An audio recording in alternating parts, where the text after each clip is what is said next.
et nous ne voulons donner de leçons à personne. Si j'ai voulu partager mon histoire, c'est surtout pour redonner l'espoir à ceux qui l'ont perdu. Comme le dit une chanson que j'ai composée récemment, il n'est jamais trop tard. Il n'est jamais trop tard, allez fonce, il est l'heure. Donne-toi sans rancœur, c'est le but du pouvoir, il n'est jamais trop tard. Merci à Julia Freund qui a écrit ce récit, inspiré donc par l'histoire de deux de nos auditeurs, Sandrine et Bruno, qui nous avaient écrit pour témoigner. On vous conseille d'ailleurs de faire la même chose si notre émission vous inspire et si vous avez envie que nous partagions votre histoire d'amour. La réalisation est signée Kevin Ousti. Et pour en parler de cette magnifique histoire, je reçois Sandrine, dont je viens de vous raconter le parcours étonnant.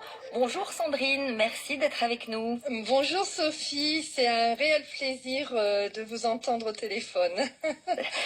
J'imagine que vous avez entendu le récit de votre histoire, ça vous a fait quoi ?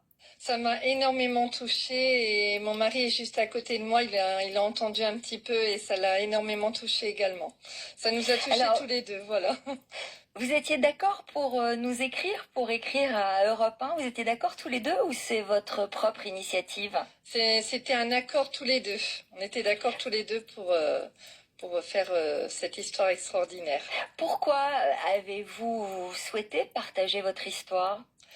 Parce que ça nous tenait à cœur et par rapport aux épreuves qu'on a surmontées, c'était pour le dire aussi qu'il n'est jamais trop tard pour faire les choses et puis tant qu'il y a de la vie, il y a de l'espoir. Voilà, l'espoir fait vivre, c'est important parce que il y a beaucoup de gens qui ne croient plus en l'amour après des épreuves comme moi j'ai passé ou que mon mari a passé.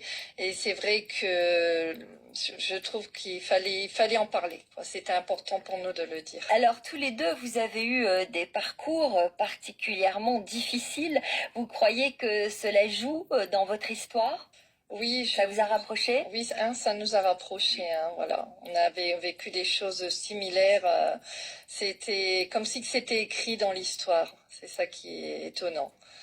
C'est une histoire magique en quelque sorte. Dès le début, quand vous avez croisé Bruno, vous avez quand même senti cette complicité. Vous avez senti que mieux que quelqu'un d'autre, il vous comprenait ? C'est surtout Bruno. Moi, je l'ai ressenti parce que je me sentais protégée comme un ange gardien.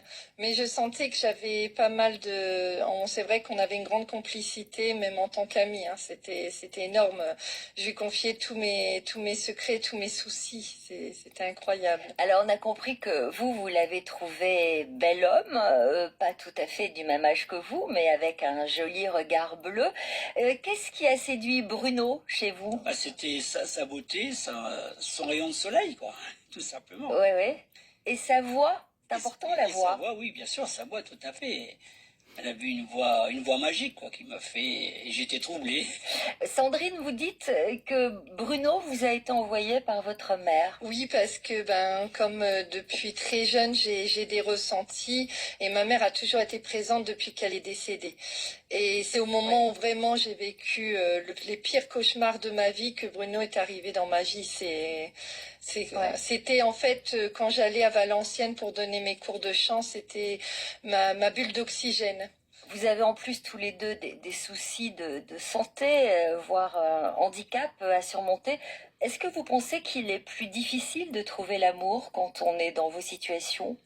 Oui, énormément. Et puis même dans la vie sociale, dans la vie du travail également. Mais l'amour, oui, c'est très compliqué parce qu'au départ, ça va bien. Et après, quand notre handicap commence à se montrer, malheureusement, c'est là qu'il y a les difficultés. C'est là qu'on voit que la plupart des personnes ne supportent pas, surtout quand on a des handicaps. handicap lourd comme les nôtres. Hein, voilà. Il paraît que vous avez enregistré un album, Sandrine. Oui. Vous pouvez m'en Oui, dire plus? Oui, donc je l'ai sorti en 2021 qui s'appelle Ma Renaissance, je précise bien Ma Renaissance. Et Ouais. j'ai voulu montrer dans cet album que c'était juste après le Covid, que on peut tout faire en fait, comme la chanson Il n'est jamais trop tard. Il n'est jamais trop tard pour reprendre ses études. Moi, je vois, j'ai repris mes études, j'avais 47 ans, j'ai fait une licence en droit. Et là, il y a pas longtemps, à la société, mon diplôme